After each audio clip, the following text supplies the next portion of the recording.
The day I met Linda, the doorbell rang and I decided to go up and answer the door. I saw a very professionally dressed woman, very beautiful, tall, skinny. So I introduced myself and I said, my name is Omid. There was this young man who came up to me, who was very nice, a little bit awkward, and had very pronounced facial features.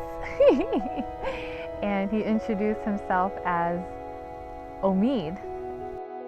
I think she had a hard time initially pronouncing my name. I was like, oh what? Oh who? Omid?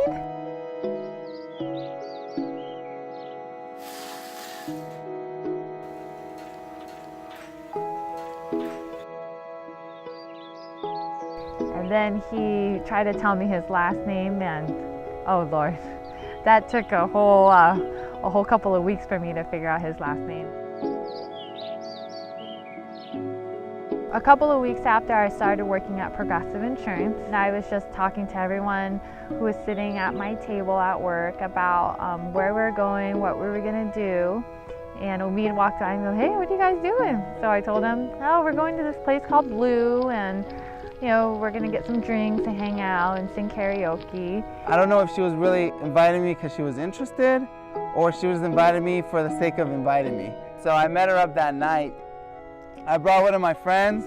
I think they were both pretty drunk at the time when they came in. I saw her and I was very attracted to her, but I didn't want it to come across that way. So I took a very conservative approach to her and to approaching her. So at first I go on the dance floor, I'm kind of dancing, but not really paying attention to her too much. Like I said hello. That was my friend Jason and myself. We see them and she's dancing with her friends, so I'm kind of looking at her. And I think after a couple of dances, he actually came up and talked to me. I decided to end the night a little bit early because I don't want to stay too late and kind of give it an opportunity for us to kind of maybe interact, for a future time. Omid invited me to his 25th birthday party. He was promoting it in the office as the biggest extravaganza of the year. I try to invite as many women as possible, but most importantly, there's one that I really wanted to come, and that was Linda, but I wasn't sure if she was going to be able to make it. He said there was going to be thousands of people there with gallons and gallons of free liquor, a DJ, and a bunch of hoochie mamas. So when I arrived at his party, all I saw was a bunch of drunken people, empty containers of alcohol. And so this whole idea of open bar and jungle juice was nowhere to be found. There was no alcohol whatsoever. I was actually pretty excited that she did show up. When he opened his birthday gift, which was a bottle of Grey Goose, the crowd ascended on the bottle like a bunch of hyenas. We were taking so many shots I can barely recall, but when I got to Linda, I think there was only about like this much left. So I think she was able to get maybe a shot in. No.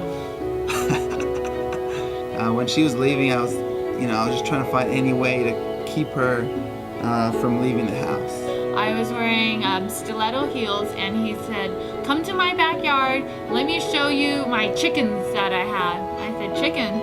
Right now? And it was, late at night, pitch black outside. I don't know whether it was dark or I had blurred vision that night, but I could not find the chicken. Chicken, chicken, where are you, chickens? And he started banging on the cage like a madman, and I told him, Omid, they're right there, they're right at your feet, the chickens are just standing there. And he goes, oh yeah, so these are the chickens. And then he just started talking about his chickens and birds and plants and trees and shrubs. While we're standing there talking, my friend Stephanie said, come on, let's go, we gotta go eat, let's go. And then he started to tell me, oh, I'm so glad you came, and you look wonderful, you're the prettiest girl here, and I really like you. And then I was just like, oh dear. And then we kissed, it was 2 seconds, and it was over with. We both walked away from the chickens and I left. And I think the kiss went something like this.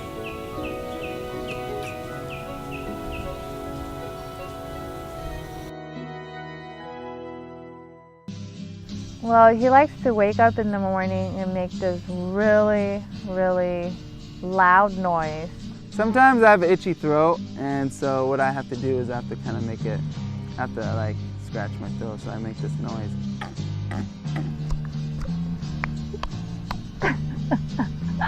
One thing I really like about Linda is her laugh. I don't know if you've ever seen Eddie Murphy laugh before, but it kind of sounds something like.